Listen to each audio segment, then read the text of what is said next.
Mais je vois juste un vaisseau qui fait...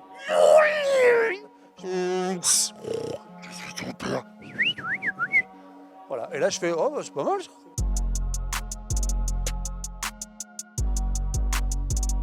On peut pas en avoir deux sur le podium. Non, allez, j'en mets un. Je mets Macadam Cowboy. Pour ce que raconte ce film, cette amitié improbable, la naïveté du cowboy qui arrive, la vue de New York dans les années 70. Aujourd'hui, c'est un film sociologique sur ce qu'était New York dans les années 70, vraiment. Film culte qui me vient, La Shining. Extraordinaire. Jack Nicholson, bestial. Cette solitude, tous ces plans de profondeur, incroyable quoi. Pour moi, c'est un des films, un film culte parce que tout est extraordinaire. Ah non, mais moi, je peux plus voir un gosse faire du tricycle. Moi, je suis pas très Star Wars, par exemple. Vraiment, alors ça, moi, je comprends rien. Je dirais ça, mais bon, je le regarde, tu vois, je m'endors à côté de mon fils qui adore. Ça gêne pas pour la sieste. C'est même peut-être bien, mais voilà, j'adhère pas. Star Wars, je n'ai jamais écouté l'histoire, je n'ai jamais rien compris. Mais je vois juste un vaisseau qui fait... Je fais, oh, c'est pas mal ça. Voilà, et là je fais, oh, bah, c'est pas mal ça. Mais tout le côté shakespearien que peut représenter Star Wars, je suis passé totalement à côté. Moi, j'ai pas pris non plus. Papillon avec Steve McQueen. Et Dustin Hoffman, tiens, 2 fois Dustin Hoffman. Brubaker avec Robert Redford, extraordinaire. J'en pleurais à la fin quand tout d'un coup il l'applaudit, repartir. C'est très américain ça. Et il repart et là j'étais... Oh, pourquoi il était tellement gentil avec les prisonniers, avec tous ces prisonniers qui violent les gens. J'en ai une, c'est pas une réplique, mais c'est Brad Pitt, Snatch. L'autre il dit quand c'est fâché, tu vas chez une caravane. Caravane avec les fenêtres roses, avec les réductions roses. Et tu mets des coussins en cœur. Donc Jason Statham regarde le catalogue, il dit Mickey, je vais pas acheter à ta mère une caravane de putes. Et tous les gitans s'approchent de lui, il fait t'as dit ma mère c'était une pute. Et l'autre fait j'ai pas dit ça Mickey. Et juste la dernière s'il te plaît, quand il est bourré dans l'hôpital et qui fait oh Mickey, réveille-toi Mickey. Et qui c'est qui fait bah faut que j'aille chier. Deuxième grande réplique de Brad Pitt. Star Wars. Ouais, c'est ça. Star Wars, mais je crois qu'il n'y a pas de fin. Enfin, je comprends qu'il n'y a pas de fin en fait à Star Wars. Twin Peaks, on pourrait dire ça, mais j'ai même pas compris le début. En fait, je comprends rien. Pareil, donc la fin encore plus. Je vois pas pourquoi ça a fini.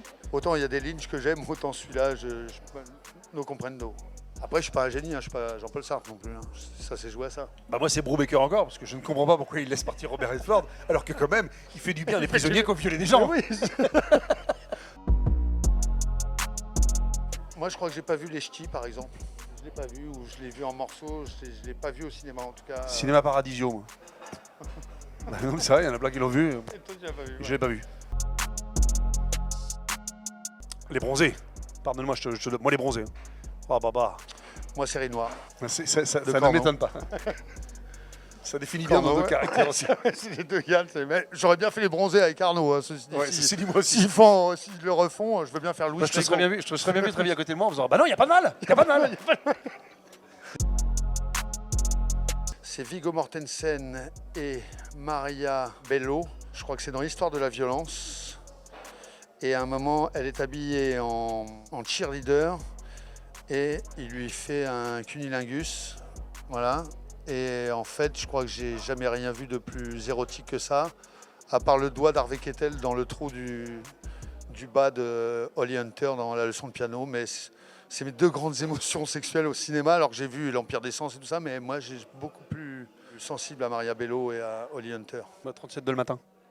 37 de le matin, quand Clémentine Salarié prend Anglade et le plaque sur lui, j'ai fantasmé sur cette scène gamin et j'étais comme ça en boucle. Kramer contre Kramer. Je peux chialer non-stop sur un toast.